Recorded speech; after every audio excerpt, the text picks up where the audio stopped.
남편이 나를 실패한 엄마, 실패한 아내라고 비난하며 이혼 소송을 제기했습니다. 심지어 그는 모든 재산과 내 아이의 양육권까지 요구했어요. 하지만 법정에서 나는 충격적인 말을 들었습니다.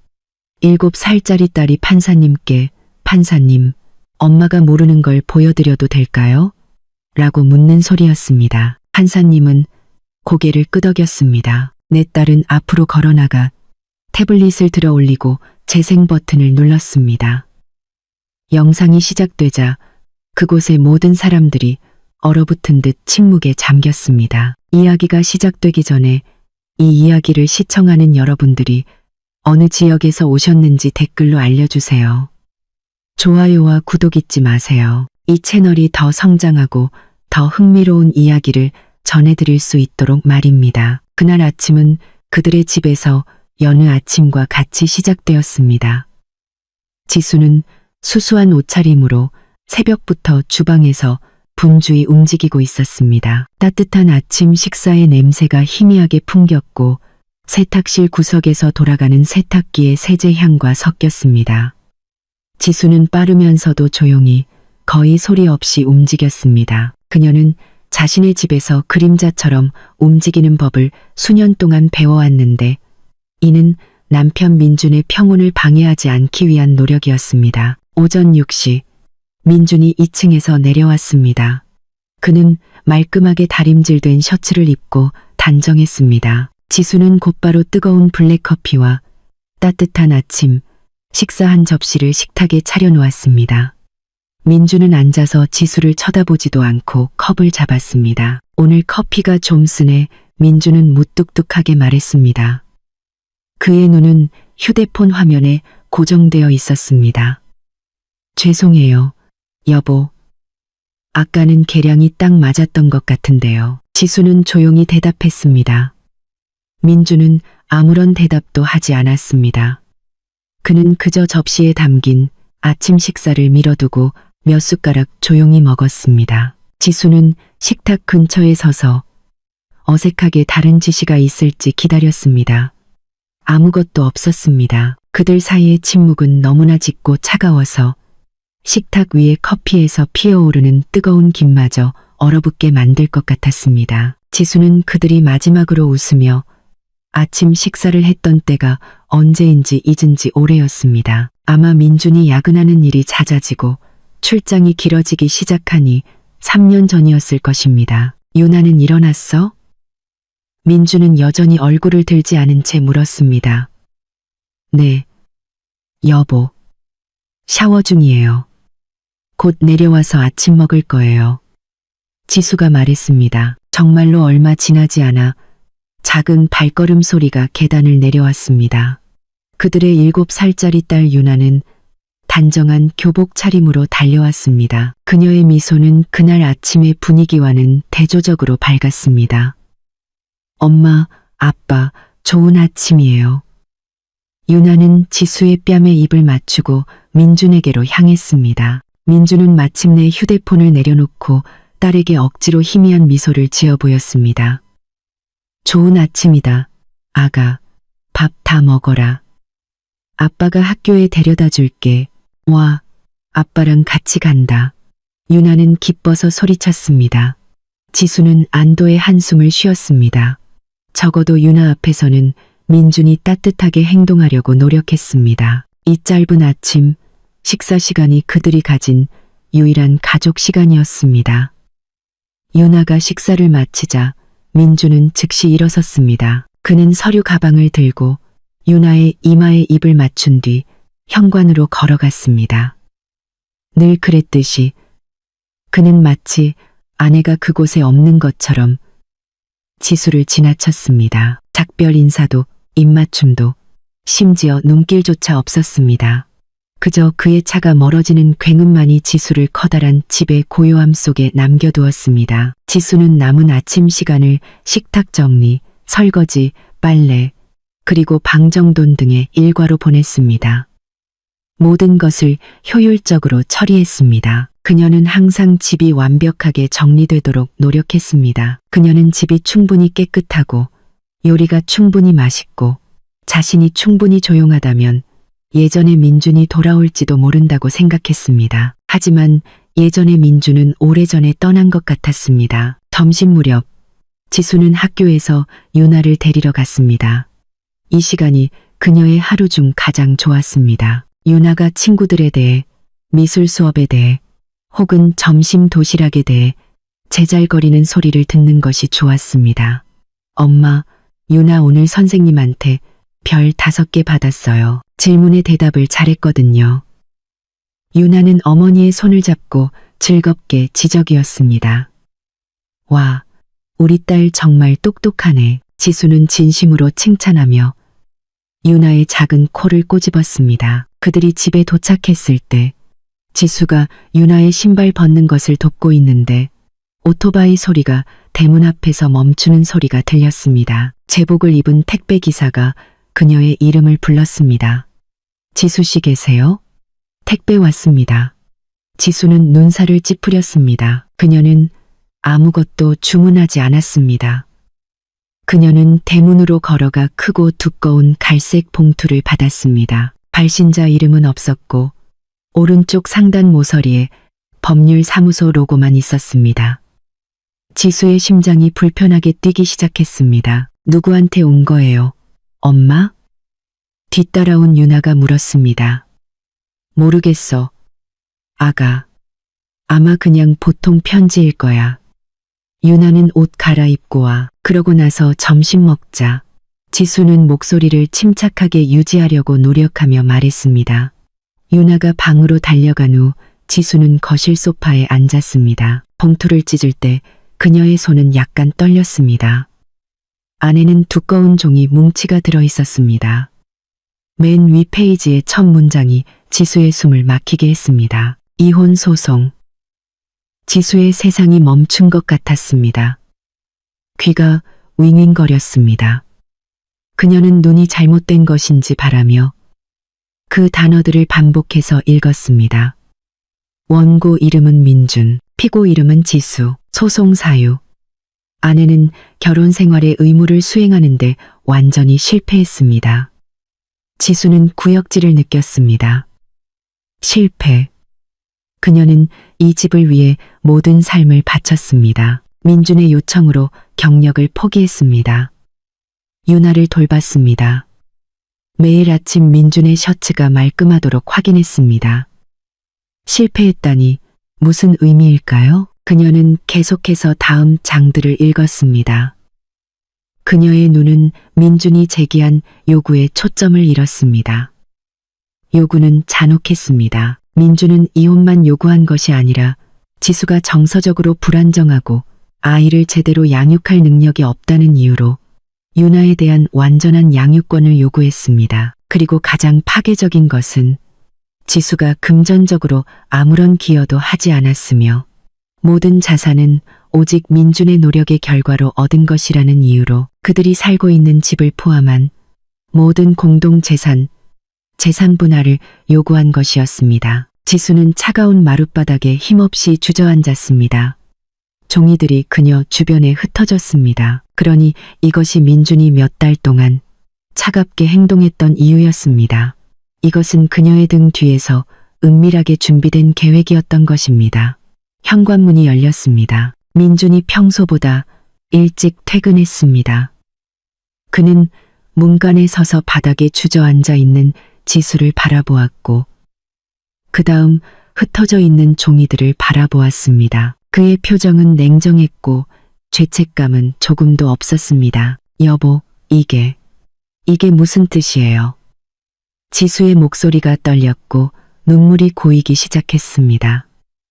민준은 조용히 신발을 벗었습니다. 그는 넥타이를 풀면서 가까이 걸어왔습니다. 그는 부정하지도 설명하지도 않았습니다. 그는 그저 네가 읽은 그대로야 라고 차갑게 말했습니다. 나는 더 이상 너와 함께 살고 싶지 않아, 지수. 너는 실패했어. 아내로서도 실패했고 엄마로서도 실패했어. 실패.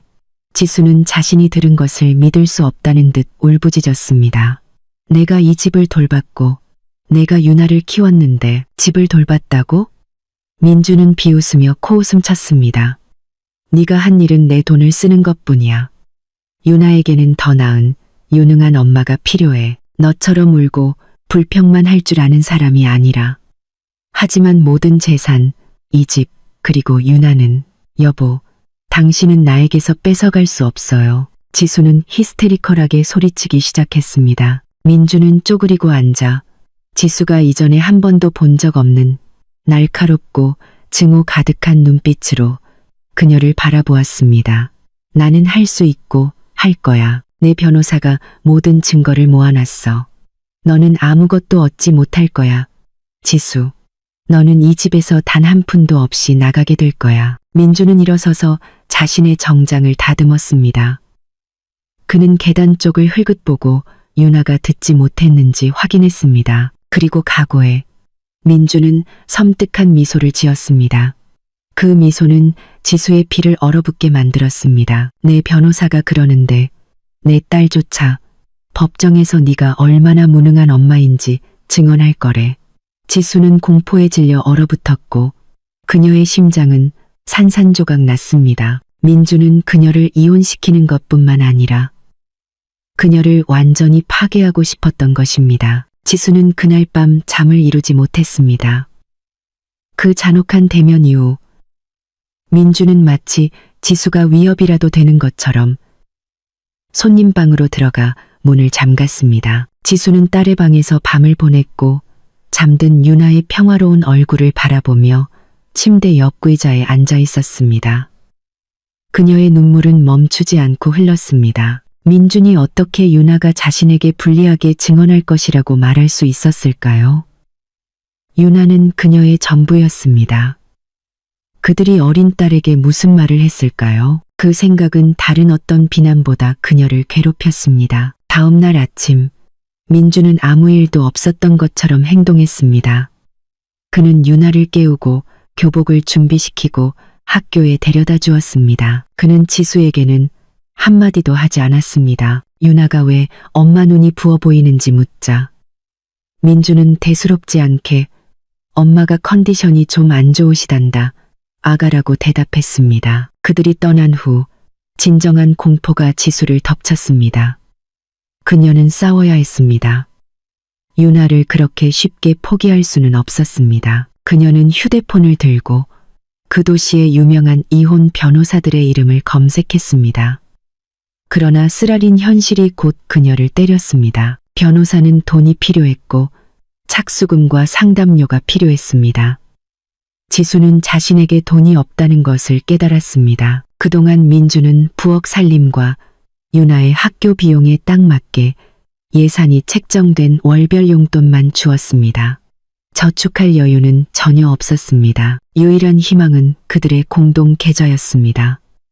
가족 비상금이라고 생각했던 계좌였습니다.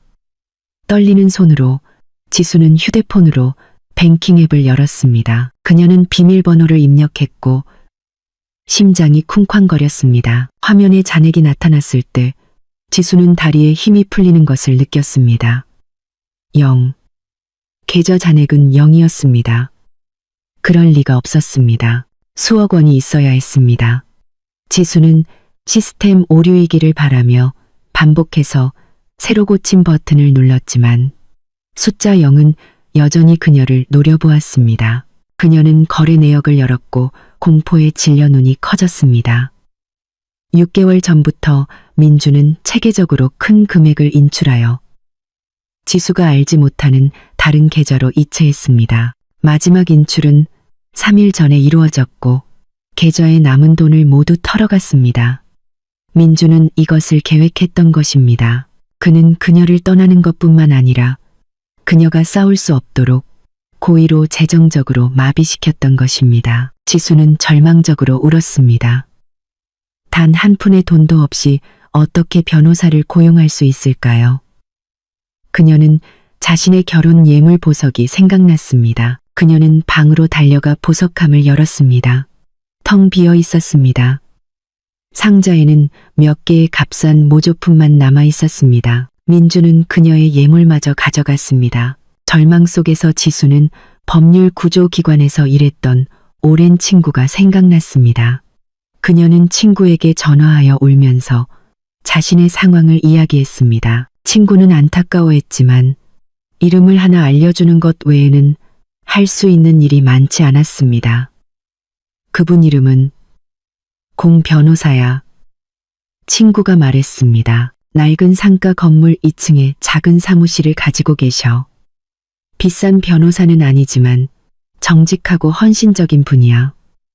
한번 만나 뵙고 네 상황을 설명해봐. 혹시 도와주실지 몰라. 지수에게는 다른 선택지가 없었습니다. 그녀는 지갑에 남은 현금으로 택시를 불러 친구가 알려준 주소로 갔습니다. 공 변호사의 사무실은 친구가 묘사한 그대로였습니다. 작고 소박하며 페인트가 바랜 낡은 상가 건물 2층에 위치해 있었습니다. 공 변호사는 두꺼운 안경을 쓴 중년 남성으로 차분한 태도를 가지고 있었습니다. 그는 지수의 이야기를 인내심 있게 들었고 말을 자르지 않고 가끔 고개를 끄덕이며 메모만 했습니다. 지수가 이야기를 마치자 공 변호사는 긴 한숨을 쉬었습니다. 지수 씨, 이건 힘든 싸움이 될 것 같습니다. 그가 조용히 말했습니다. 지수 씨, 남편분은 이 모든 것을 매우 철저하게 준비하셨습니다. 그는 단지 이혼을 원하는 것이 아니라 당신을 파괴하려고 합니다. 알아요, 변호사님. 하지만 저는 재산에는 관심 없어요. 저는 유나만 원해요. 제발 도와주세요. 변호사님. 지금은 돈이 없지만 갚을게요. 할부로 갚을게요. 무슨 일이든 할게요. 지수는 절망적으로 애원했습니다. 공 변호사는 잠시 지수를 바라보았습니다. 돈 문제는 나중에 이야기합시다, 지수 씨. 지금 중요한 것은 우리가 신속하게 움직여야 한다는 것입니다. 이 소장은 이미 접수되었습니다. 우리는 즉시 답변서를 준비해야 합니다. 공 변호사는 지수에게 잠시 기다려달라고 요청했습니다. 그는 방을 나갔다가 몇 분 후 사본이 든 폴더를 들고 돌아왔습니다. 그것은 민준 측이 제출한 소송 서류였습니다. 남편분의 변호사는 강 변호사입니다. 그는 교활하고 더러운 수법을 사용하는 것을 주저하지 않는 것으로 유명합니다. 공 변호사가 단호하게 말했습니다. 공 변호사가 단호하게 말했습니다. 그들이 어떤 증거를 제출했는지 봅시다. 지수는 고개를 끄덕였습니다. 그녀의 심장이 빠르게 뛰었습니다. 공 변호사가 폴더를 열었습니다. 첫 페이지는 사진들이었습니다. 지수는 그들의 집 내부 사진들을 보고 충격을 받았습니다. 부엌에 쌓여있는 더러운 접시 사진, 장난감으로 어질러진 거실 사진, 세탁 바구니에 쌓여있는 더러운 옷 사진. 하지만 이건 부당해요. 지수가 항의했습니다. 이것들은 제가 아팠을 때 찍은 사진들이에요. 그때 제가 3일 동안 고열이 났는데 민준 씨는 전혀 도와주려 하지 않았어요. 그는 고의로 찍은 거예요. 지수 씨, 저는 걱정됩니다. 이것들은 마치 당신이 집안일을 제대로 하지 못하는 게으른 사람인 것처럼 보이도록 만들어졌습니다. 공 변호사는 쓰라린 표정으로 말했습니다. 그들은 다음 페이지로 넘어갔습니다. 신용카드 청구서였습니다. 지수는 자신이 결코 구매한 적 없는 명품 가방, 보석, 고급 레스토랑에서의 저녁 식사 청구서 목록을 보았습니다. 이건 제가 아니에요. 저는 이런 것들을 산 적이 없어요. 지수 씨 이름으로 된 추가 카드였죠? 공 변호사가 물었습니다. 네, 추가 카드요. 민준 씨가 관리했어요. 필요할 때 쓰라고 했지만 그가 자주 빌려갔어요. 자기 주 카드는 한도 초과라고 하면서요. 오, 세상에. 그는 나를 함정에 빠뜨렸어요. 지수는 주위가 빙빙 도는 것 같았습니다. 민준의 모든 작은 친절함이 사실은 그의 사악한 계획의 일부였다는 것을 알게 되었습니다. 그리고 공 변호사는 마지막 부분에 있는 두꺼운 문서에서 멈췄습니다. 그리고 이것이 가장 불리한 것입니다. 지수 씨, 뭔데요? 변호사님, 아동 심리학자인 전문가 증인의 증언이었습니다. 공 변호사는 그 보고서를 지수에게 건넸습니다. 지수는 그것을 읽었습니다. 보고서는 차가운 임상 용어로 작성되어 있었습니다. 심리학자가 지수와 유나의 상호작용에 대해 은밀한 관찰을 수행했다고 적혀 있었습니다. 결론은 지수가 정서적으로 불안정하고 아이의 필요를 소홀히 하며 유나의 심리 발달에 나쁜 영향을 미치는 엄마라는 것이었습니다. 보고서는 아이의 정신 건강을 위해 민준에게 완전한 양육권을 부여할 것을 권고했습니다. 이게 말이 안 돼요. 언제 이 관찰이 이루어졌나요? 저는 심리학자를 만난 적이 없는데요. 지수의 목소리가 심하게 떨렸습니다. 이 보고서에 따르면 관찰은 공공장소에서 이루어졌다고 합니다. 놀이터에서, 쇼핑몰에서, 그리고 어머니가 학교에 데리러 갔을 때요. 공 변호사가 지수를 날카롭게 응시하며 설명했습니다.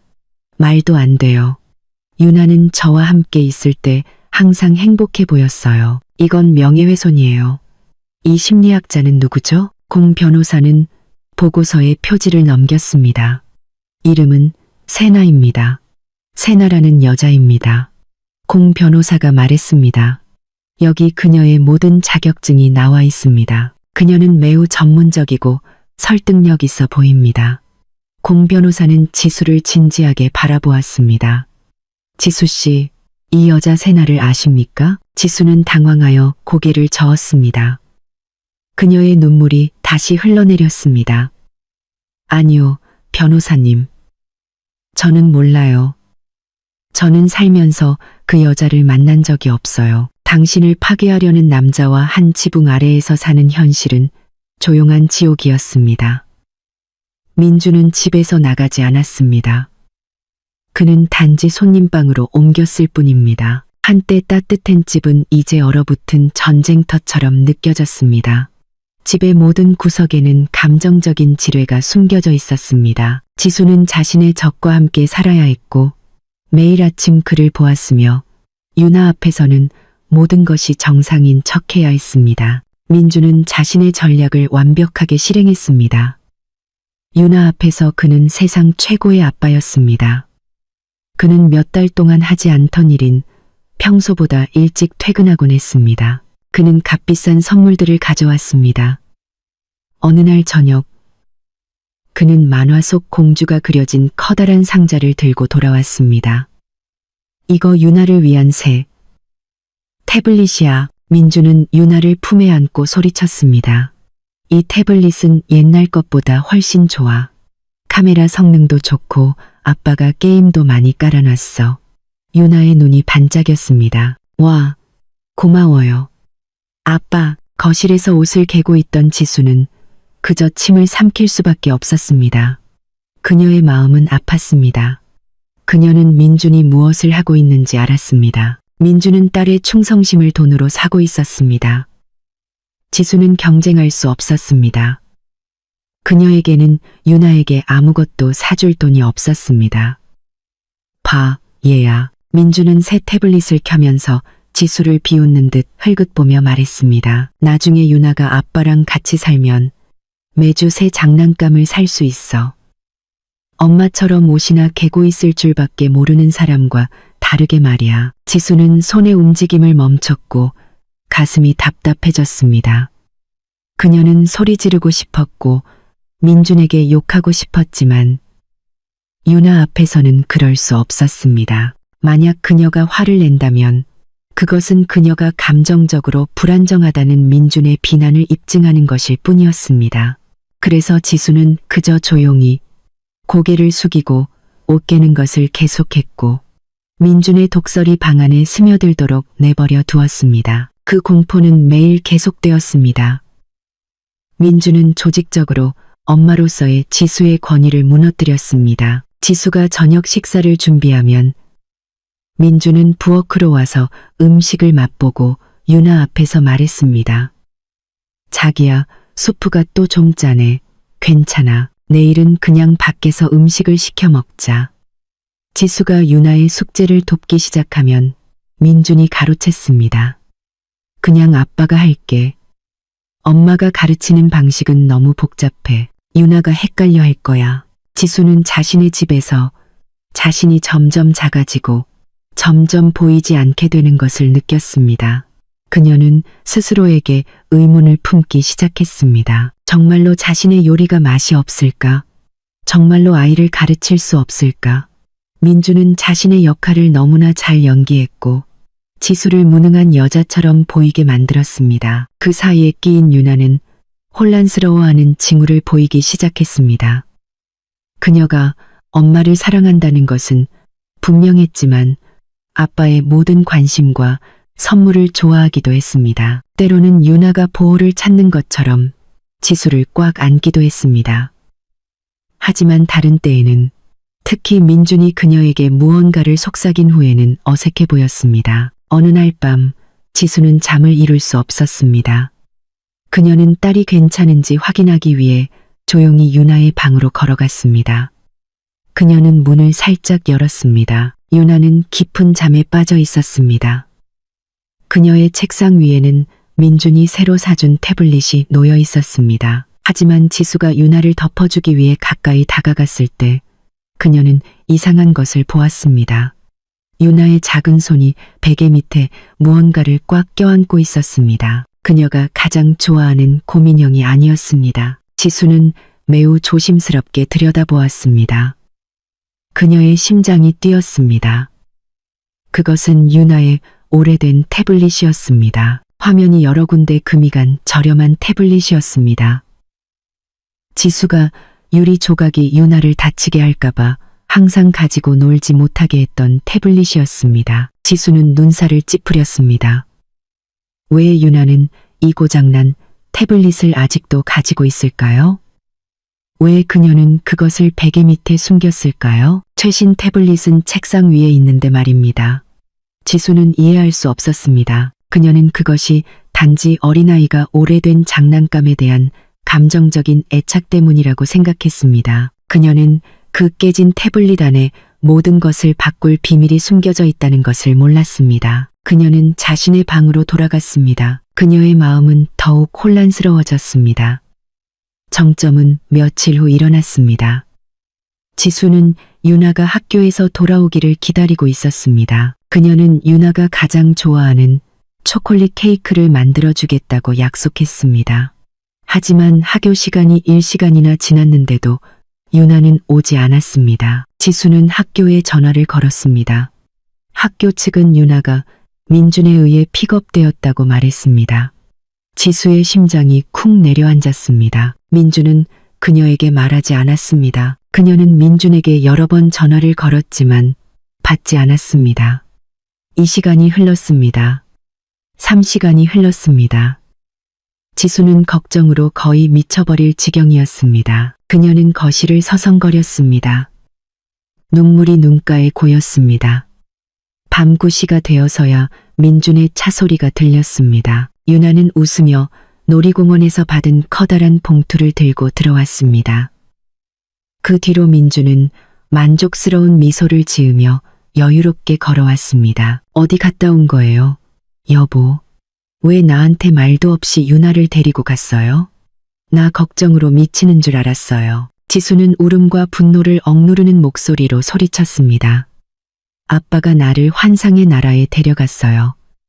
엄마, 정말 재미있었어요. 유나는 명랑하게 소리쳤습니다. 민주는 지수를 차갑게 바라보았습니다. 왜? 내가 얘 아빠잖아. 내 딸을 내가 데리고 갈 권리가 있지. 게다가 너는 집에서 아무것도 안 하잖아. 하지만 나에게 말했어야죠. 왜 내 드라마로 우리 즐거움을 망치려고? 바로 그때 지수는 냄새를 맡았습니다. 여자의 향수 냄새였습니다. 부드럽지만 낯선 향이 민준의 셔츠에 배어 있었습니다. 이것은 지수의 향수가 아니었습니다. 이것은 민준이 평소에 사용하던 향도 아니었습니다. 여보, 당신. 민준은 지수가 바라보는 방향을 보았습니다. 그는 지수가 냄새를 맡았다는 것을 알았습니다. 그는 당황하지 않았고 오히려 미소를 지었습니다. 그는 유나가 새 장난감을 치우기 위해 방으로 달려갈 때까지 기다렸습니다. 그들 둘만 남자 민주는 지수에게 다가갔습니다. 그의 얼굴은 매우 가까웠고 그의 목소리는 도끼로 가득 찬 채 조용히 씩씩거렸습니다. 눈치챘어? 너 같은 지루한 여자랑 내가 영원히 살 수 있을 거라고 생각했어? 너는 그 여자에 비하면 아무것도 아니야. 지수는 한 걸음 물러섰습니다. 그녀의 숨이 막혔습니다. 다른 여자가 있었던 것입니다. 이 모든 것, 이 모든 비난은 그녀를 다른 여자와 함께하기 위해 제거하려는 것일 뿐이었습니다. 누구예요?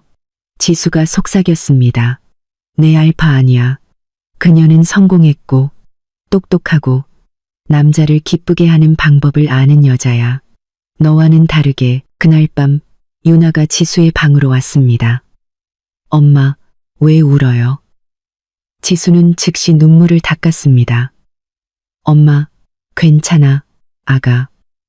그냥 머리가 조금 아파서 그래. 유나는 이해하기 힘든 눈빛으로 엄마를 바라보았습니다. 엄마, 정말 아픈 거예요?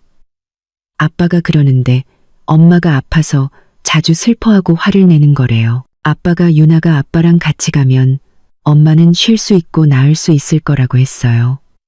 지수의 마음은 산산조각 났습니다. 민준이 어린 딸의 마음에 독을 주입했던 것입니다. 민준은 유나를 조종하여 엄마가 아프고 엄마를 떠나는 것이 친절한 행위라고 믿게 만들었습니다. 지수는 유나를 세게 안았습니다. 유나야, 엄마 말 들어. 엄마는 아프지 않아. 엄마는 그냥 유나를 너무 사랑해.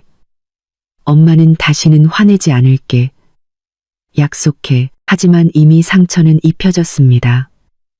지수는 딸의 눈에서 망설임을 보았습니다. 그들의 대화를 문 앞에서 듣고 있던 민주는 어둠 속에서 비웃기만 했습니다. 그는 여전히 멍하니 서 있는 지수를 지나쳐 걸어가며 가짜 동정심을 보이듯 아내의 어깨를 살짝 두드렸습니다. 내 시간 실컷 즐겨. 민주는 지수의 귀에 조용히 비웃으며 속삭였습니다. 곧 있으면 얘가 너를 엄마라고 부르는 것조차 싫어할 거야. 조정 재판은 잔혹한 농담이었습니다. 그들은 작고 후텁지근한 방에 앉아 있었습니다.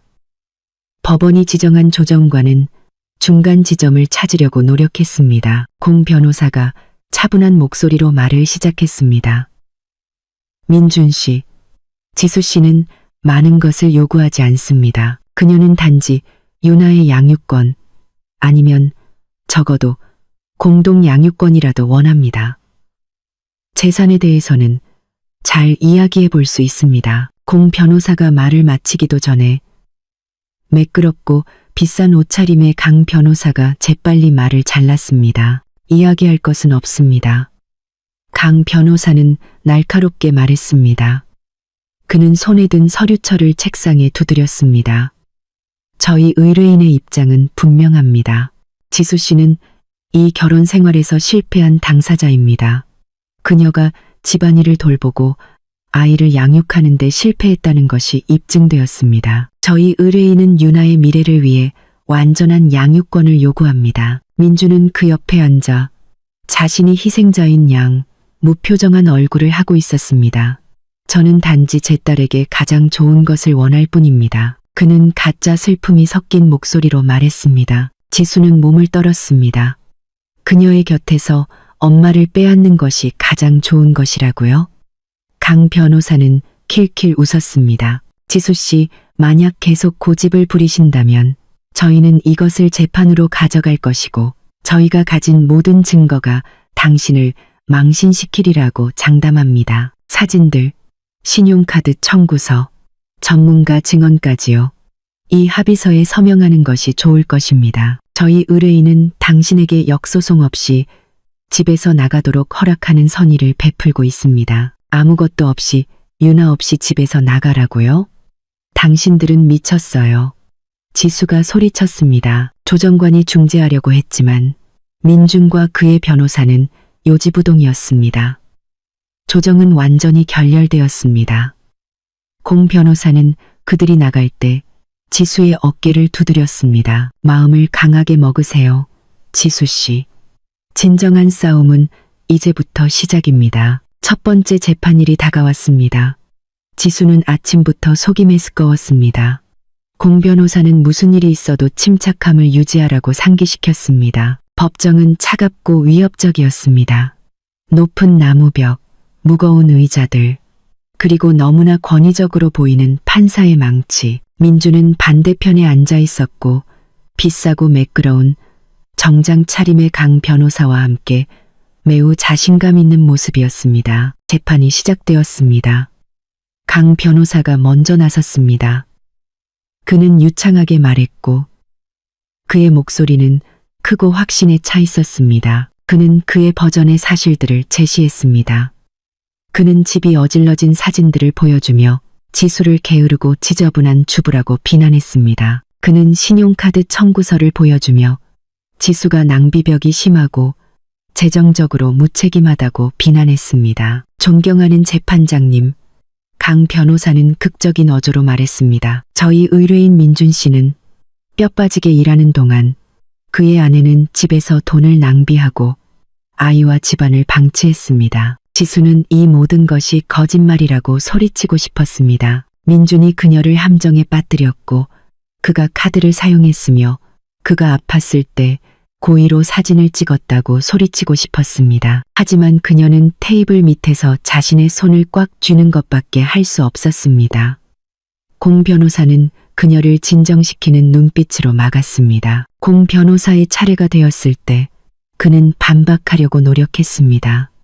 그는 사진들이 맥락에서 벗어난 것이라고 설명했습니다. 신용카드 청구서는 민준 씨 자신이 사용한 것이라고 설명했습니다.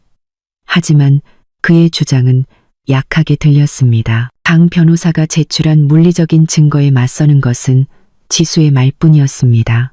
판사는 메모했지만 그의 표정은 무표정했습니다. 그리고 지수가 가장 두려워했던 순간이 왔습니다. 원고 측은 전문가 증인을 소환합니다. 강 변호사가 말했습니다. 세나 박사, 아동 심리학자입니다. 법정 문이 열렸습니다. 한 여자가 안으로 걸어 들어왔습니다. 지수는 숨을 멈췄습니다. 그 여자는 아름다웠고 매우 우아했습니다. 그녀의 머리는 단정하게 묶여 있었고 전문적인 블레이저를 입고 자신감 있는 걸음으로 걸었습니다. 그녀는 전혀 사악한 여자처럼 보이지 않았습니다. 그녀는 설득력이 있어 보였습니다. 그 여자가 선서를 할 때 지수는 같은 향수 냄새를 맡았습니다. 그날 밤 민준의 셔츠에 배어있던 바로 그 향수 냄새였습니다. 지수의 심장이 멎는 것 같았습니다. 이 여자였구나. 민준의 불륜 상대. 그리고 그녀는 아동 심리학자로 위장했던 것입니다. 세나는 증인석에 앉았습니다. 그녀는 차분하게 말했고 그녀의 발음은 명확했으며 매우 전문적이고 인상적으로 들리는 심리학 용어를 사용했습니다. 네, 존경하는 재판장님. 세나는 강 변호사의 질문에 답하며 증언을 시작했습니다. 저는 지난 3개월 동안 지수 씨와 그녀의 딸 유나의 자연스러운 행동 관찰을 수행했습니다. 그리고 박사님의 발견은 무엇이었습니까? 강 변호사가 물었습니다. 세나는 자신의 메모를 펼쳤습니다. 제 발견은 매우 우려스러웠습니다. 저는 지수 씨에게서 일관성이 없고 정서적으로 불안정한 경향이 있는 행동 패턴을 발견했습니다. 상당한 정서적 고통의 징후가 있습니다. 세나는 하나씩 거짓말을 자세히 설명하기 시작했고 사실을 치명적인 무기로 바꾸었습니다. 첫 번째 관찰. 한 쇼핑몰에서 지수 씨는 유나를 강제로 끌어당기며 높은 목소리로 말했고 이로 인해 유나가 사람들 앞에서 무서워 울었습니다. 이는 낮은 감정 조절 능력을 보여줍니다. 지수는 눈을 감았습니다. 그녀는 그날을 기억했습니다. 유나가 잘못된 에스컬레이터 쪽으로 달려갈 뻔했고 지수는 놀라서 소리 지르며 유나를 다시 잡아당겼습니다. 유나야, 조심해. 그녀는 화를 낸 것이 아니었습니다. 그녀는 유나가 다칠까봐 두려웠던 것입니다. 하지만 세나는 그것을 언어 폭력으로 바꿔놓았습니다. 두 번째 관찰. 놀이터에서 세나가 이어서 말했습니다. 지수 씨는 휴대폰에 더 몰두하는 것처럼 보였고 혼자 놀고 있는 유나를 무시했습니다. 유나가 넘어졌을 때 지수 씨는 즉시 알아차리지 못했습니다. 알아차렸을 때는 그녀의 반응이 과도했고 히스테리컬한 경향을 보였는데 이는 오히려 유나가 넘어지는 것에 더 큰 트라우마를 주었습니다. 또 다른 거짓말이었습니다. 지수는 자신이 민준이 요청한 쇼핑 목록에 대해 문자 메시지를 보내고 있었다는 것을 기억했습니다. 유나가 발을 헛디뎠고 지수는 정말 놀랐습니다. 그녀는 즉시 달려가 유나를 안아주고 달랬습니다. 그녀의 반응은 걱정하는 엄마의 반응이었지 히스테리컬한 것이 아니었습니다. 제 결론은 세나는 단호한 어조로 판사를 똑바로 바라보며 말했습니다. 지수 씨는 7세 아동을 양육할 안정적인 정서적 역량을 가지고 있지 않습니다. 지수 씨가 무의식적으로 자신의 불행과 정서적 문제를 아이에게 투사하는 부모 편향 증후군에 강력한 징후가 있습니다. 유나의 정신 건강을 위해 저는 완전한 양육권을 더 안정적인 인물인 아버지 민준 씨에게 부여할 것을 강력히 권고합니다. 법정은 조용해졌습니다. 세나의 증언은 너무나 강력하고 너무나 과학적이며 너무나 파괴적이었습니다. 지수는 소리 없이 울었습니다. 거짓말이에요. 그녀는 공 변호사에게 속삭였습니다. 전부 거짓말이에요. 그녀는 민준의 불륜 상대예요. 그 여자예요. 진정하세요. 지수 씨, 공 변호사는 긴장하며 대답했습니다. 반응하지 마세요. 그들이 원하는 것입니다. 공 변호사는 반대 신문을 위해 일어섰습니다. 그는 시도했습니다. 세나 박사. 먼 거리에서의 관찰만으로 그렇게 심각한 진단을 내릴 수 있다고 확신하십니까? 세나는 희미하게 미소를 지었습니다. 오히려 피험자가 인식하지 못하는 자연스러운 관찰이 가장 정확합니다. 변호사님, 조작이 없습니다. 순수한 실제 행동입니다. 당신은 이 증언을 위해 민준 씨에게 돈을 받았죠. 안 그렇습니까? 저는 제 전문가 서비스에 대한 대가를 받은 것입니다. 변호사님, 제 결론에 대한 대가가 아닙니다. 제 결론은 현장의 데이터를 기반으로 한 객관적인 것입니다. 세나는 교활하게 대답했습니다. 그러면 백관적인 것입니다. 제 결론에 대한 대가가 아닙니다. 공 변호사는 막다른 골목에 이르렀습니다. 세나는 너무나 교묘하게 빠져나갔습니다. 그녀는 모든 허점을 막아 놓았습니다. 그날의 재판은 휴정되었습니다. 지수는 다리에 힘이 풀린 채 방을 걸어 나왔습니다. 그녀는 파괴된 기분이었습니다. 그녀는 민준이 희미하게 미소를 지으며 세나에게 만족스러운 눈짓을 하는 것을 보았습니다. 로비에서 지수는 벽에 기대어 흐느껴 울었습니다. 우리가 졌어요, 변호사님. 우리가 졌어요. 그들이 모든 것을 가졌어요. 공 변호사는 잠시 침묵하더니 멀리 함께 걷고 있는 민준과 세나를 날카롭게 바라보았습니다. 눈에 띄지 않게 거리를 두고 있었지만 완전히 멀지는 않았습니다. 아직 모릅니다. 지수 씨. 공 변호사는 조용히 눈을 가늘게 뜨고 말했습니다. 저는 뭔가 이상하다는 것을 압니다. 아무도 보지 않는다고 생각했을 때 그녀가 남편분을 바라보는 방식은 전문 심리학자가 고객을 보는 방식이 아닙니다. 공 변호사는 지수를 돌아보았습니다. 공 변호사는 지수를 돌아보았습니다. 우리는 그녀가 실제로 누구인지 알아내야 합니다. 다음 재판을 며칠 앞두고 공 변호사는 지수를 사무실로 불렀습니다. 그의 얼굴은 피곤해 보였습니다. 책상 위의 서류 뭉치는 이전보다 더 두꺼워 보였습니다. 지수 씨, 제가 그 여자의 배경을 추적하려고 노력했습니다. 공 변호사가 바로 본론으로 들어갔습니다. 결과는 우리가 기대했던 것과는 다릅니다. 지수의 심장이 뛰었습니다. 무슨 뜻이에요? 변호사님. 그녀의 자격증은 깨끗합니다. 너무 깨끗합니다. 공 변호사는 한숨을 쉬며 콧등을 문질렀습니다. 그녀는 심리학자 협회에 등록되어 있습니다. 등록된 개업 클리닉도 있습니다. 모든 서류가 완벽합니다. 민준이 돈을 주고 거짓말을 하도록 고용한 진짜 심리학자이거나 아니면 민준이 이 모든 신원을 매우 깔끔하게 위조한 것입니다. 확실한 것은 우리가 그녀를 가짜 심리학자라고 비난하며 공격할 수 없다는 것입니다.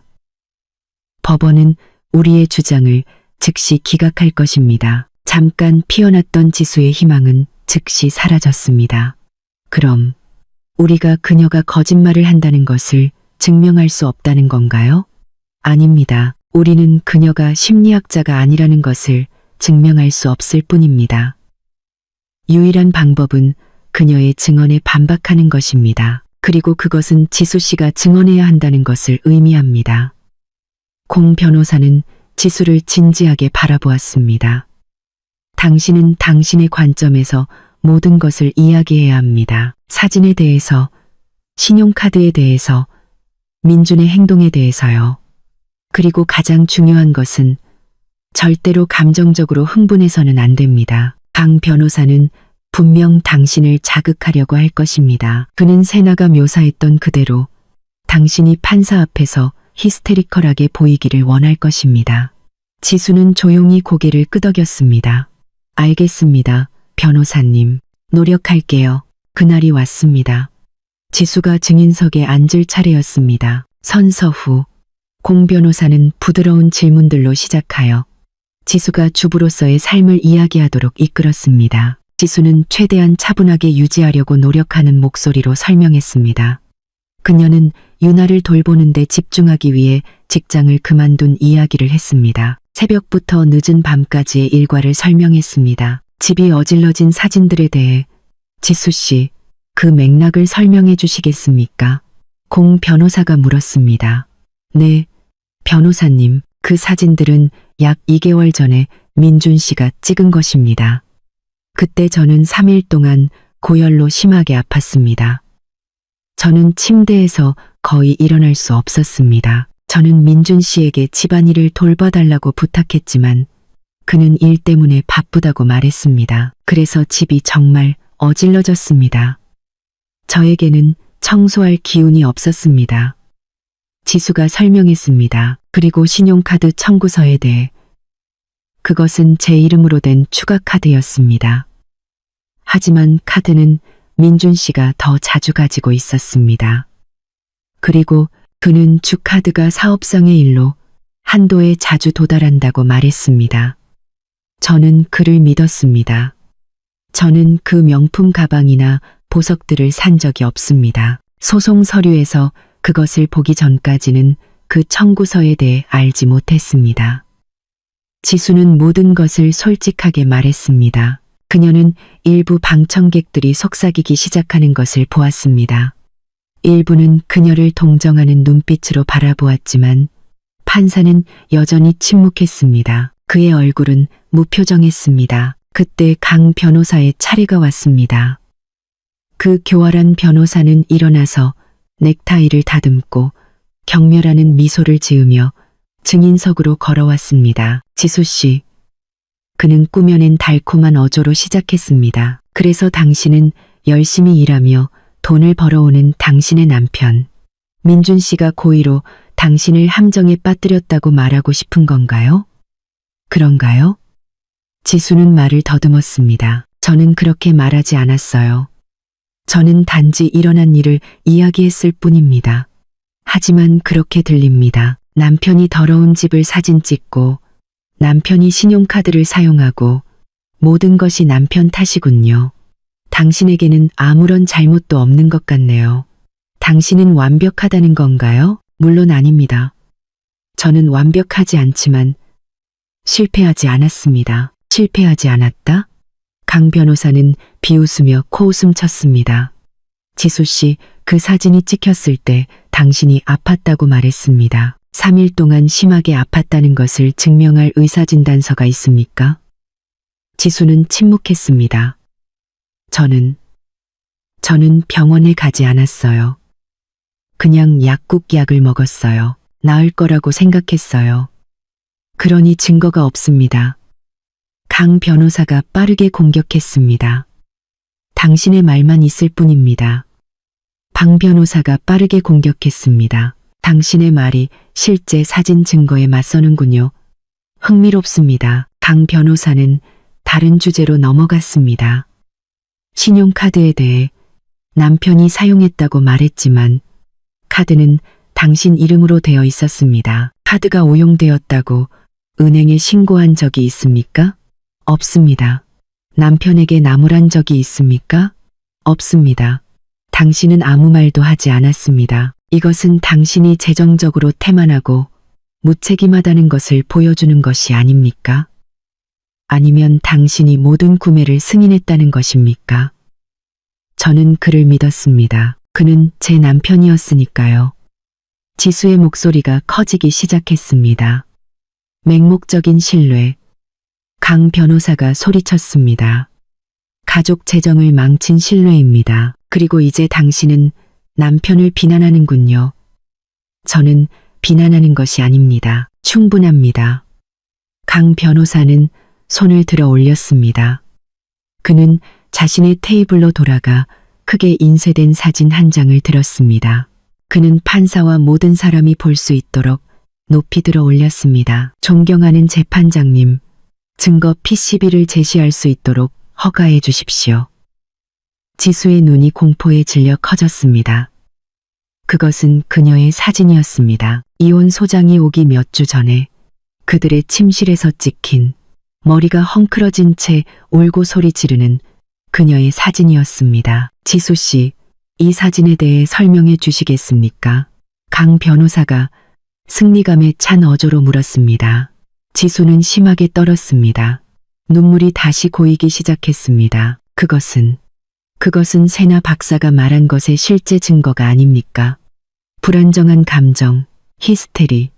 이것이 유능한 엄마의 얼굴입니까? 당신은 이해하지 못해요. 지수가 울부짖었습니다. 그녀의 눈물이 이제 폭포수처럼 쏟아졌습니다. 그날 밤 민준 씨가 막 집에 돌아왔어요. 그는 저에게 쓸모없는 아내라고 했어요. 그는 제가 짐이라고 했어요. 그는 저를 모욕했어요. 그는 제가 유나의 엄마가 될 자격이 없다고 했어요. 그가 저를 자극했어요. 그래서 당신은 인정하는군요. 강 변호사는 그녀에게 쉴 틈을 주지 않고 공격했습니다. 당신이 히스테리컬하게 소리쳤다는 것을 인정하는군요. 당신이 통제력을 잃었다는 것을 인정하는군요. 세나 박사가 묘사한 그대로 당신은 정서적으로 불안정합니다. 아니에요. 지수가 비명을 질렀습니다. 그녀는 의자에서 일어섰습니다. 그가 저를 함정에 빠뜨렸어요. 그가 저를 해친 후에 몰래 사진을 찍었어요. 그는 악마예요. 그는 충분합니다. 판사의 망치가 세게 내려쳐졌습니다. 증인은 진정하세요. 다시 앉으세요. 지수는 흐느꼈습니다. 그녀의 어깨가 떨렸습니다. 그녀는 다시 의자에 쓰러졌습니다. 파괴되었습니다. 모든 것이 파괴되었습니다. 그녀는 민준과 강 변호사가 원했던 대로 정확히 행동했습니다. 그녀는 히스테리컬하게 보였습니다. 그녀는 불안정하게 보였습니다. 그들이 만들어낸 실패한 엄마의 이미지 그대로 보였습니다. 그녀는 민준 쪽을 흘긋보았습니다. 그 남자는 고개를 숙이고 아내의 불안정함을 보고 상처받은 것처럼 가짜 슬픈 표정을 짓고 있었습니다. 강 변호사는 만족스러운 미소를 지었습니다. 판사는 고개를 천천히 저었고 그의 표정은 분명했습니다. 그는 이미 한쪽 편을 들고 있었습니다. 그날의 재판은 지수 측의 완전한 파멸로 끝이 났습니다. 공 변호사는 그들이 나갈 때 그녀를 진정시키려고 노력했습니다. 하지만 지수는 이미 감각이 없었습니다. 다 끝났어요. 변호사님. 그녀는 힘없이 속삭였습니다. 그날 밤은 그녀의 인생에서 가장 긴 밤이었습니다. 선고 재판은 다음 날 열릴 예정이었습니다. 지수는 자신이 질 것이라는 것을 알았습니다. 그녀는 유나를 잃을 것이었습니다. 그녀는 유나의 방으로 들어갔습니다. 딸은 이미 잠들어 있었습니다. 민주는 집에 없었고 아마도 세나와 함께 미리 승리를 축하하고 있을 것입니다. 지수는 침대 끝에 앉아 딸의 머리카락을 쓰다듬었습니다. 그녀의 눈물이 유나의 뺨에 조용히 떨어졌고 아이는 약간 뒤척였습니다. 엄마. 유나가 반쯤 잠든 채 눈을 떴습니다. 쉿, 다시 자, 아가. 지수는 울음으로 인해 쉬어버린 목소리로 속삭였습니다. 그녀는 딸을 꽉 안았습니다. 아마도 완전한 엄마로서의 마지막 포옹일 것입니다. 그녀는 딸을 꽉 안았습니다. 내일 무슨 일이 일어나든 유나가 알았으면 좋겠어. 엄마는 유나를 아주 많이 사랑해. 항상 엄마의 슬픔을 느낀 유나는 엄마를 꼭 껴안았습니다. 유나도 엄마를 사랑해요. 지수는 천천히 포옹을 풀었습니다. 바로 그때 그녀는 그것을 다시 보았습니다. 유나의 베개 밑에서 오래되고 금이 간 태블릿의 끝부분이 튀어나와 있었습니다. 유나는 잠든 상태에서도 그것을 꽉 안고 있었습니다. 지수는 유나가 왜 그 고장난 물건에 그렇게 집착하는지 이해할 수 없었습니다. 하지만 그날 밤 그녀는 그것에 대해 더 깊이 생각하기에는 너무나 파괴된 상태였습니다. 그녀는 그저 딸의 이마에 입을 맞추고 자신의 세상의 종말을 맞이하기 위해 걸어 나왔습니다. 법정은 평소보다 더 차가웠습니다. 아침 공기는 무겁고 숨 막혔습니다. 지수는 뻣뻣하게 의자에 앉아 있었고 그녀의 눈은 부어있고 공허했습니다. 그녀는 밤새 잠을 자지 못했습니다. 그녀 옆에서 공 변호사는 침울한 표정으로 정면을 바라보고 있었습니다. 그는 자신이 할 수 있는 모든 것을 했지만 지수처럼 그들도 거대한 벽에 직면해 있다는 것을 알고 있었습니다. 방 반대편의 분위기는 매우 달랐습니다. 민주는 새 정장 차림으로 신선하고 자신감 있어 보였습니다. 그는 때때로 미소를 짓고 강 변호사와 조용히 농담을 주고받았습니다. 승리가 그들 눈앞에 있었습니다. 방청석에서 지수는 세나를 보았습니다. 그 여자는 우아하게 앉아 있었고 크림색 드레스를 입고 거의 보이지 않는 희미한 미소를 지으며 지수를 바라보았습니다. 승자의 미소였습니다. 재판장이 들어왔습니다. 방은 즉시 침묵에 잠겼습니다. 지수의 심장이 너무 세게 뛰어서 아플 지경이었습니다. 등록번호, 가정법원 사건 번호, 이혼 소송에 대해 판사는 형식적인 말로 시작했습니다. 오늘의 안건은 판결 선고입니다.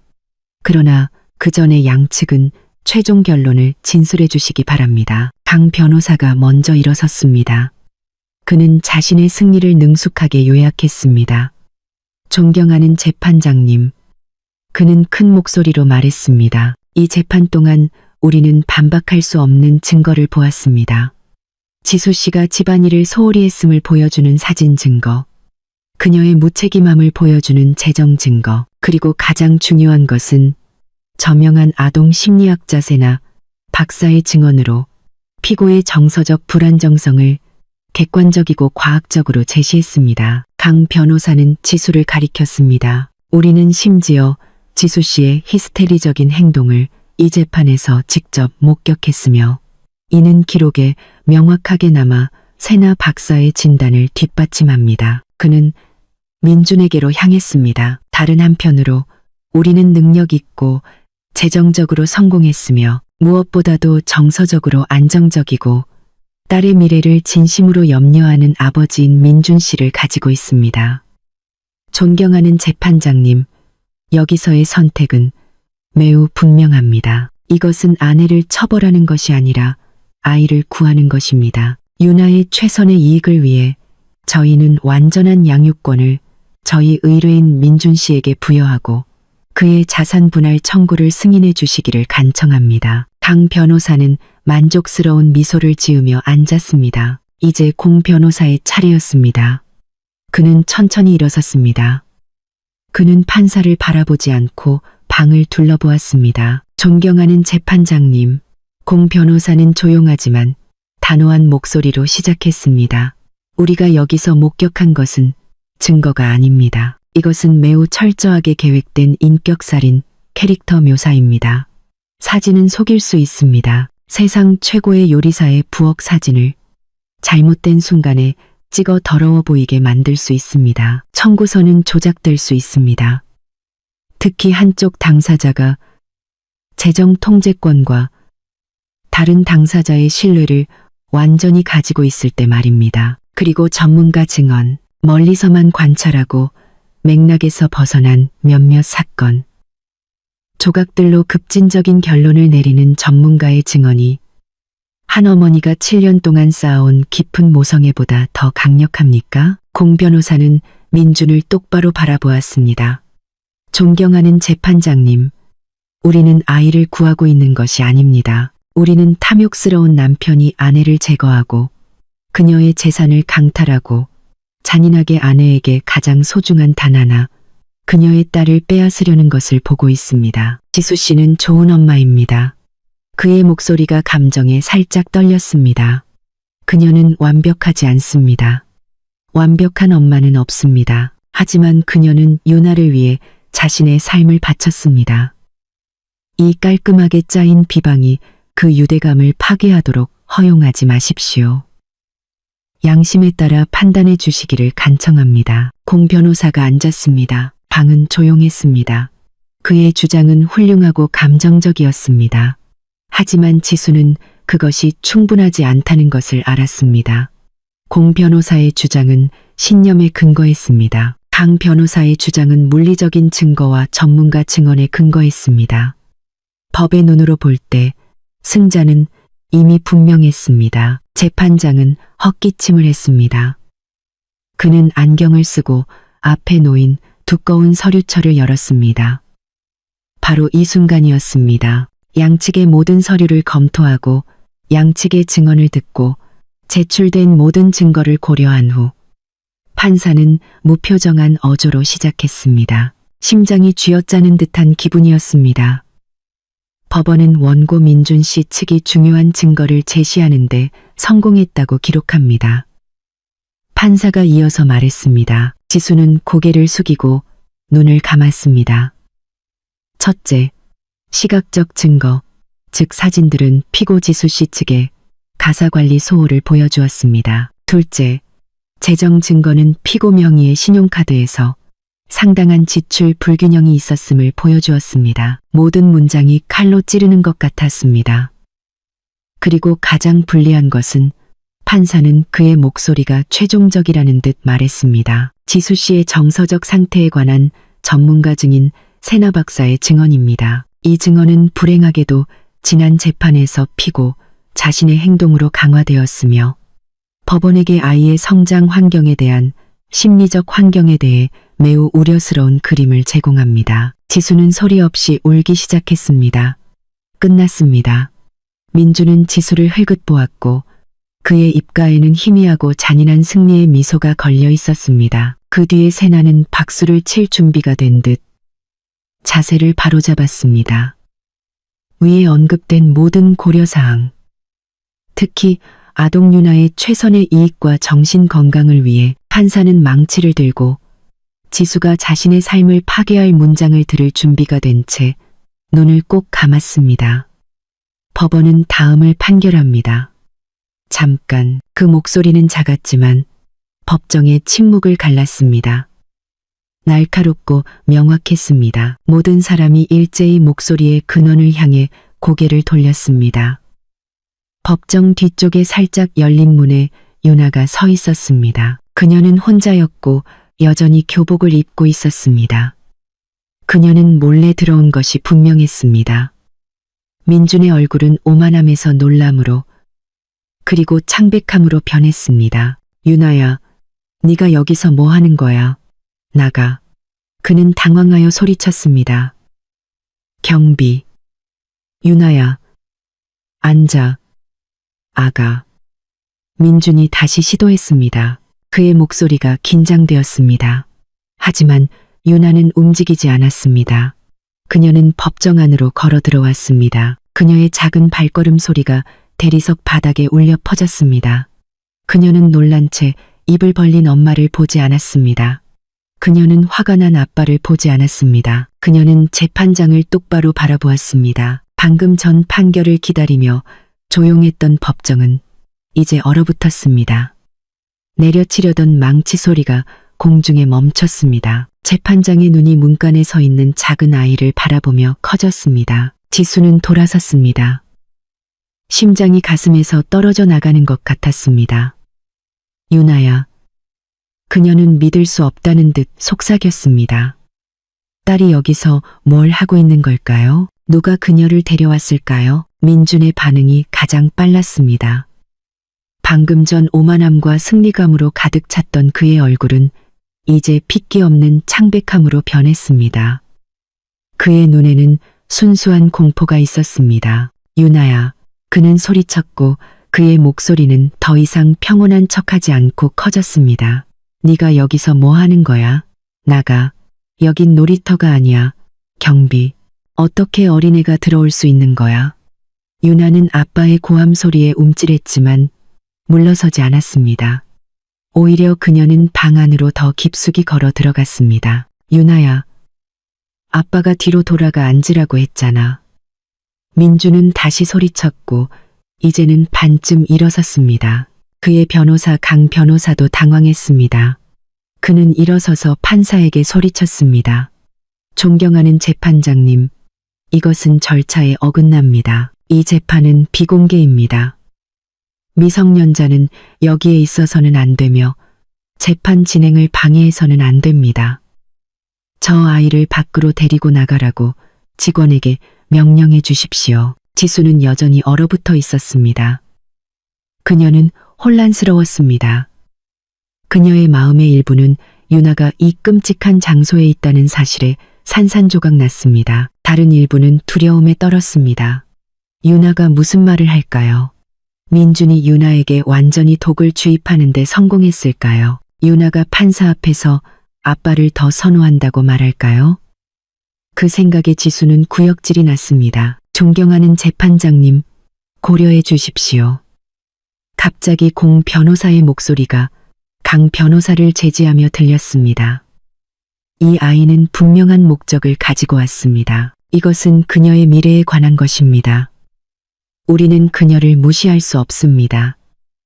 판사는 손을 들어 올렸고 그의 얼굴은 진지했습니다. 모두 진정하세요. 그의 목소리가 울려 퍼졌습니다. 그는 민준과 강 변호사를 날카롭게 바라보며 그들의 항의를 잠재웠습니다. 그리고 그의 시선은 유나에게로 향했습니다. 그의 표정이 부드러워졌습니다. 유나는 천천히 걸어왔습니다. 그녀의 작은 발걸음 소리가 조용한 대리석 바닥에 크게 들렸습니다. 그녀는 양측 변호사 테이블 사이의 중앙에서 멈췄습니다. 그녀는 높은 왕좌에 앉아있는 판사를 똑바로 바라보았습니다. 판사님, 유나는 떨리지만 방 전체에 명확하게 들리는 목소리로 말했습니다. 유나가 방해해서 죄송합니다. 괜찮다, 아가. 판사는 더 아버지 같은 어조로 말했습니다. 왜 여기 있니? 누가 너를 데려왔니? 유나가 혼자 왔어요. 이모가 데려다 줬는데 유나가 몰래 들어왔어요. 유나는 아빠가 엄마가 나쁘다고 말하는 것을 들었어요. 민준의 눈이 커졌습니다. 유나야, 말 조심해. 닥치시오, 민준 씨. 판사가 고함쳤습니다. 아이가 말하게 하시오. 지수는 입을 막았습니다. 눈물이 고이기 시작했습니다. 유나는 침을 삼켰고 용기를 모으는 듯했습니다. 그녀는 다시 판사를 바라보았습니다. 그녀의 순수하고 맑은 눈은 진심을 담고 있었습니다. 아빠는 엄마가 나쁘다고 했어요. 아빠는 엄마가 화를 잘 낸다고 했어요. 아빠는 엄마가 유나를 돌볼 수 없다고 했어요. 그녀는 목소리가 살짝 떨리며 이어서 말했습니다. 지수는 눈을 감았습니다. 이것이 끝이었습니다. 유나가 민준의 모든 거짓말을 반복할 것이었습니다. 하지만 한 단어가 지수로 하여금 눈을 뜨게 했습니다. 하지만 제가 뭘 좀 보여드려도 될까요? 유나는 간청하는 눈빛으로 판사를 바라보았습니다. 엄마가 모르는 것, 그 문장이 공중에 매달렸습니다. 엄마가 모르는 것. 지수는 눈살을 찌푸렸습니다. 무슨 뜻일까요? 강 변호사가 다시 뛰쳐나왔습니다. 존경하는 재판장님, 이건 말도 안 됩니다. 어린아이의 녹음은 증거로 사용될 수 없습니다. 이것은 허가 없이 녹음된 사생활 침해입니다. 그 녹음은 당신 전문가 증인의 거짓말을 증명합니다. 강 변호사, 공 변호사가 날카롭게 반박했습니다. 매우 흥미롭군요. 더 이상의 논쟁은 그만. 판사가 망치를 내리쳤습니다. 방금 전 아버지 같던 그의 눈은 이제 날카롭게 빛나고 있었습니다. 그는 큰 거짓말이 있다는 것을 감지했습니다. 서기관, 이 아이를 도우시오. 지금 당장 저 장치를 법정 모니터에 연결하시오. 안 돼. 민주는 절망적으로 소리쳤습니다. 그는 주먹이 하얗게 될 정도로 테이블 끝을 꽉 쥐었습니다. 항의합니다. 존경하는 재판장님. 이건 함정입니다. 당신의 항의는 기록되었습니다. 민준 씨. 이제 앉으시오. 판사가 명령했습니다. 한 서기관이 재빨리 유나에게 다가갔고 조심스럽게 깨진 태블릿을 받았습니다. 그는 케이블을 찾아 잠시 후 법정 벽의 큰 모니터 화면이 검은색으로 변했다가 유나의 태블릿 메인 화면을 보여주었습니다. 민주는 얼굴을 가렸습니다. 뒤에 있던 세나는 심하게 떨고 있는 것처럼 보였습니다. 이제 서기관 옆에 서 있는 유나는 화면을 바라보았습니다. 그녀는 지수나 민준을 보지 않았습니다. 그녀는 자신의 임무에만 집중했습니다. 이거요, 아저씨. 그녀는 갤러리에 있는 비디오 파일 하나를 가리켰습니다. 서기관이 그 파일을 클릭했습니다. 비디오 썸네일이 나타났습니다. 자, 아가, 판사가 말했습니다. 비디오를 재생하렴. 유나는 작은 검지 손가락을 뻗었습니다. 그녀는 화면의 재생 버튼을 눌렀습니다. 비디오가 시작되었습니다. 큰 모니터 화면이 깜빡였습니다. 비디오가 시작되었습니다. 화면은 약간 흔들리고 기울어져 있었습니다. 화각이 낮았습니다. 무언가 뒤에서 녹화된 것 같았습니다. 조용한 웃음소리가 들렸습니다. 우리 거실이네. 지수는 소파와 방구석의 큰 화분을 알아보며 속삭였습니다. 비디오는 유나가 자주 숨바꼭질을 하던 그 화분 뒤에서 찍힌 것 같았습니다. 그리고 두 인물이 녹화 화면 안으로 들어왔습니다. 민준과 세나. 재판장에서처럼 전문적인 블레이저를 입은 세나가 아니라 얇고 편안한 실내복을 입은 세나였습니다. 그녀의 머리카락은 풀려 있었습니다. 민주는 웃으며 들어왔고 즉시 세나를 뒤에서 안고 그녀의 목에 입을 맞추었습니다. 맙소사. 법정 전체에서 동시에 쉰 듯한 탄성이 들렸습니다. 지수는 얼어붙었고 숨이 목에 걸렸습니다. 그러니 그 향수 냄새, 그녀의 의심, 모든 것이 사실이었습니다. 그녀를 파멸시킨 가짜 증언을 한 여자가 그녀의 집에서 그녀의 남편과 잠자리를 같이 한 바로 그 여자였던 것입니다. 반대편에서 강 변호사는 입을 벌린 채 모니터를 바라보았습니다. 그는 민준을 향해 이런 이야기는 하지 않았잖아요. 라고 말하는 듯한 공포스러운 눈빛으로 고개를 돌렸습니다. 방청석에서 세나는 얼굴을 숨기려 고개를 숙였습니다. 그리고 비디오 속 그들의 목소리가 법정의 침묵 속에서 명확하게 들렸습니다. 세나의 목소리. 당신 계획이 성공할 거라고 확신해. 당신 아내는 정말 멍청해. 민준의 목소리는 확실히 웃었습니다. 멍청하고 순종적이지. 그녀는 아무것도 의심하지 않을 거야. 모든 돈은 이미 내 계좌로 옮겼어. 자기야. 안전해. 지수는 다리에 힘이 풀리는 것을 느꼈습니다. 그녀의 돈, 그들의 공동 계좌가 세나의 계좌로 옮겨졌습니다.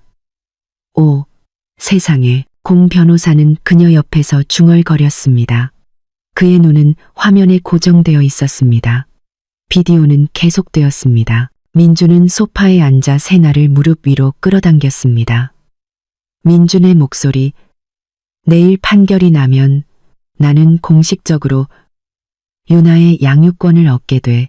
우리는 이 지옥 같은 집을 바로 팔고 스위스로 이사할 거야. 그녀에게서 멀리 세나의 목소리가 애교 섞이게 들렸습니다. 유나는 어쩌고 그녀는 엄마랑 아주 가까워 보이던데 이것이 지수에게 가장 상처를 주는 부분이었습니다. 그녀는 숨을 참고 민준의 대답을 기다렸습니다. 민준의 목소리는 경멸적이었습니다. 아, 어린애는 다루기 쉬워. 새 태블릿만 줘도 엄마를 잊어버리지.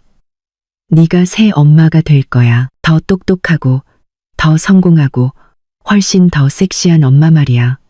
민주는 비디오에서 세나에게 열정적으로 키스했습니다. 그만, 민준이 격분했습니다. 그는 의자에서 뛰어내려 비디오를 멈추기 위해 서기관의 테이블로 달려가려고 했습니다. 직원들, 그를 붙잡으시오. 판사는 분노하여 소리쳤습니다. 문을 지키고 있던 2명의 보안 요원이 즉시 움직였습니다. 그들은 민준이 앞으로 나아가기 전에 그를 제압하고 그의 팔을 등 뒤로 꺾었습니다. 민준은 덫에 걸린 짐승처럼 몸부림쳤습니다. 놔, 사실이 아니야. 조작된 거야. 민준은 절망적으로 소리쳤습니다. 그를 조용히 시키시오. 판사가 명령했습니다. 비디오를 계속하시오. 끝까지 보고 싶소.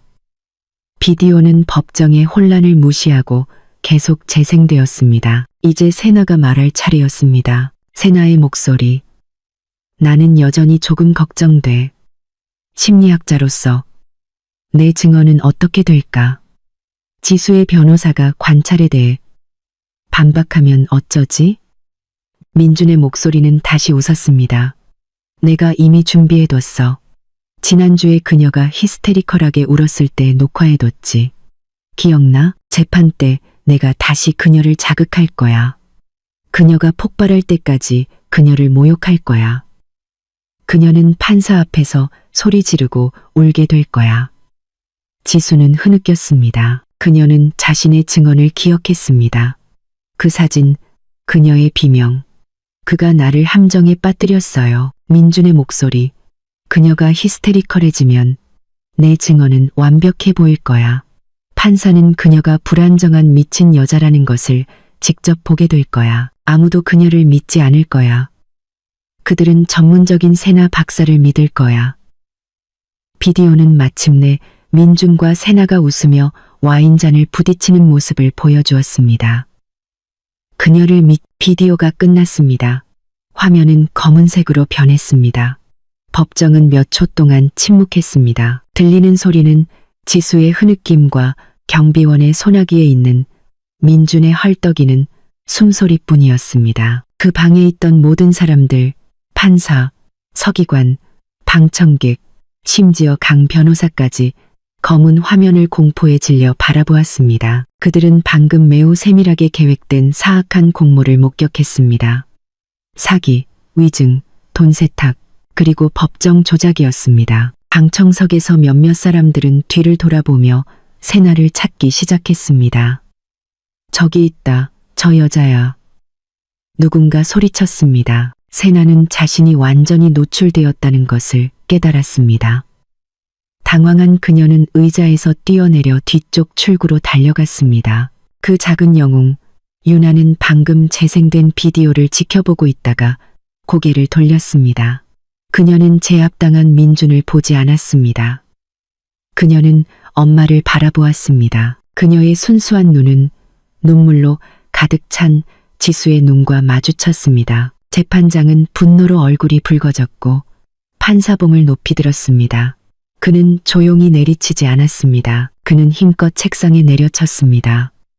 모두 조용히 하시오. 재판을 속개합니다. 직원들 모든 출구를 폐쇄하시오. 아무도 나가지 못하게 하시오.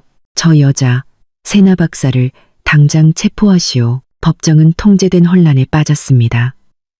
분노한 판사의 망치 소리는 명령인 동시에 얼어붙었던 긴장을 해소하는 신호였습니다. 방금 전 민준을 제압했던 2명의 보안 요원은 이제 그를 강제로 의자에 끌어당겼습니다.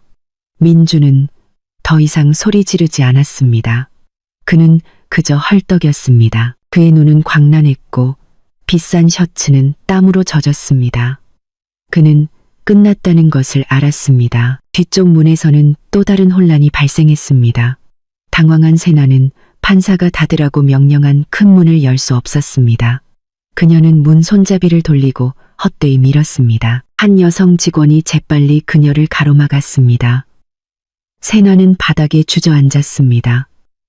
그녀의 전문적인 가면은 완전히 벗겨졌습니다. 그녀는 더 이상 침착하고 설득력 있는 심리학자가 아니었습니다. 그녀는 히스테리컬하게 울고 있는 겁에 질린 여자일 뿐이었습니다. 그녀가 지수를 함정에 빠뜨리는 데 사용했던 사진 속의 모습 그대로였습니다. 업보는 너무나 빠르고 잔혹하게 찾아왔습니다. 그녀를 앞으로 데려오시오. 판사는 냉정하고 무자비한 목소리로 명령했습니다. 직원들은 흐느끼는 세나를 앞으로 끌고 와서 이제 피고석처럼 느껴지는 증인석에 앉혔습니다. 방 반대편에서 민준의 변호사 강 변호사는 녹아내리는 밀랍 인형처럼 보였습니다. 그의 얼굴은 창백했고 넥타이는 비뚤어졌습니다. 그는 더 이상 판사를 바라보지 않았습니다. 그는 답이 없는 듯이 앞에 쌓인 서류 뭉치를 바라보았습니다. 그의 경력과 명성은 깨진 아이의 태블릿에서 나온 비디오에 의해 순식간에 파괴되었습니다. 그는 자신이 연루되었다는 것을 알았습니다. 그는 불륜에 대해서는 몰랐을지 모르지만 조작된 사진 증거와 지수를 함정에 빠뜨리기 위해 준비된 증언에 대해서는 알고 있었습니다. 지수 자신은 여전히 앉아 있었습니다. 그녀는 마치 영화를 보는 것처럼 눈앞의 장면을 바라보았습니다. 그녀의 흐느낌은 이미 잦아들었고 굳어버린 충격으로 대체되었습니다. 그녀 옆에서 공 변호사는 그녀의 등을 부드럽게 토닥였지만 그의 눈은 마지막 공격을 준비하며 날카롭게 판사를 바라보았습니다. 유나는 서기관 옆에 조용히 서 있었습니다. 그녀는 폭풍 속의 고요의 중심이었습니다. 그녀는 그저 엄마를 바라보며 엄마가 괜찮은지 확인하려는 듯 했습니다. 재판장은 긴 숨을 들이마시고 법복을 다듬었습니다. 그는 민준을 바라보고 세나를 바라보고 그리고 강 변호사를 바라보았습니다. 민준 씨, 판사는 이제 차분하지만 무서운 목소리로 시작했습니다. 저 비디오는 당신 딸의 소유이며 당신의 집에서 녹화되었습니다. 당신은 여전히 그것이 조작된 것이라고 주장하고 싶소. 민준은 고개를 들었고 그의 얼굴은 공허했습니다. 그녀가 나를 함정에 빠뜨렸습니다. 그가 나지막이 말했습니다. 마지막에 비참한 시도였습니다. 저 여자 세나가 모든 것을 계획했습니다. 그녀가 저를 유혹했어요. 그 말을 들은 세나는 즉시 소리를 질렀습니다. 거짓말쟁이. 당신이 나에게 시켰어요. 당신이 나에게 결혼할 거라고 했어요. 당신이 모든 돈을 내 계좌로 옮길 거라고 했어요. 나는 당신을 위해 이 모든 것을 한 거예요. 조용히 하시오. 판사가 다시 망치를 내리쳤습니다. 당신들 둘 다 마찬가지입니다. 당신들 둘의 자백은 이미 재판 기록에 녹음되었습니다. 판사는 세나에게로 향했습니다. 세나 씨, 당신은 이 자리에 선서하고 앉아 거짓 증언을 했습니다. 당신은 전문적인 자격증을 사용하여 한 어머니의 삶을 파괴하고 범죄를 도왔습니다. 당신은 윤리 강령을 위반했을 뿐만 아니라 이 법정 앞에서 위증을 저질렀습니다. 판사는 강 변호사를 바라보았습니다. 그리고 강 변호사, 당신은 당신이 제출한 증거들, 이 증언을 포함하여 그것들이 거짓임을 알았거나 의심했어야 마땅합니다. 당신은 지난 재판에서 증인을 자극하여 고객의 거짓된 서사와 일치시키려고 했습니다. 당신은 이 직업의 명예를 더럽혔습니다. 나는 윤리위원회가 당신의 변호사 자격증을 취소하도록 할 것입니다. 강 변호사는 아무 말도 할 수 없다는 듯 고개를 숙였습니다. 마침내 판사는 민준을 바라보았습니다. 그의 시선은 너무나 날카로워 그 남자를 산채로 벗겨낼 수 있을 것 같았습니다. 민준 씨, 당신은 이 법정에 들어와 정의를 요구했습니다. 당신은 아내가 실패했다고 비난했습니다. 당신은 그녀가 불안정하다고 비난했습니다. 당신은 그녀의 재산을 요구했습니다. 그리고 가장 악랄한 것은 당신은 아이를 어머니에게서 떼어놓으려고 요구했다는 것입니다. 판사는 민준의 소장 서류를 들고 높이 들어 올렸습니다. 당신의 소장을 다시 검토해 봅시다. 첫째, 아내가 실패하고 집안일을 소홀히 했다는 비난입니다. 거짓으로 입증되었습니다. 방금 비디오는 당신이 그녀를 비방하기 위해 공모했음을 보여주었습니다. 판사는 그 서류철에서 종이 한 장을 바닥에 던졌습니다. 둘째, 아내가 재정적으로 무책임하고 낭비벽이 심하다는 비난입니다. 거짓으로 입증되었습니다. 방금 비디오는 당신이 공동 계좌에서 돈을 훔쳐 당신의 불륜 상대 계좌로 이체했다는 자백입니다. 이것은 단순한 비방이 아니라 절도입니다. 그는 두 번째 종이를 던졌습니다. 셋째, 아내가 정서적으로 불안정하다는 비난은 가짜 전문가 증언으로 뒷받침되었습니다. 파렴치한 계획으로 입증되었습니다. 방금 비디오는 당신이 아내를 자극하고 몰래 녹화하여 이 법정을 속이기 위해 그것을 사용하도록 공모했음을 증명합니다. 그는 세 번째 종이를 던졌습니다. 당신의 전체 소장은 판사는 목소리를 높였습니다. 거짓말, 탐욕, 그리고 간통에 기반한 쓰레기 더미입니다. 민준 씨가 제기한 이혼 소송은 전부 기각됩니다. 망치가 세게 내려쳐졌지만 판사는 끝나지 않았습니다. 그는 공 변호사와 지수를 바라보았습니다. 법원은 여기서 멈추지 않을 것입니다. 이 반박할 수 없는 새로운 증거를 바탕으로 법원은 피해자를 보호하기 위해 판결합니다. 하나, 판사는 손가락 하나를 들어 올렸습니다. 미성년자 유나에 대한 완전한 양육권은 무조건적으로 그녀의 친어머니인 지수 씨에게 귀속됩니다. 지수는 숨을 헐떡였습니다. 이제 흐르는 눈물은 안도의 눈물이었습니다. 그녀는 유나를 바라보았습니다. 딸은 그녀에게 희미하게 미소를 지었습니다. 둘, 판사는 계속했습니다. 민준 씨 측의 이혼 소송은 기각되었습니다. 그러나 법원은 지수 씨에게 지금 당장 반소를 제기할 것을 제안합니다. 지수 씨는 남편과 이혼하기를 원하십니까? 공 변호사가 속삭였습니다. 지수는 떨리지만 강한 목소리로 이제 패배하여 고개를 숙인 민준을 똑바로 바라보았습니다. 네, 존경하는 재판장님, 지금 당장 이혼을 요구합니다. 좋습니다. 판사가 소리쳤습니다. 남편의 간통과 사기를 이유로 지수 씨의 이혼 소송을 승인합니다. 아이의 완전한 양육권은 지수 씨에게 있습니다. 셋, 판사는 이제 일어섰습니다.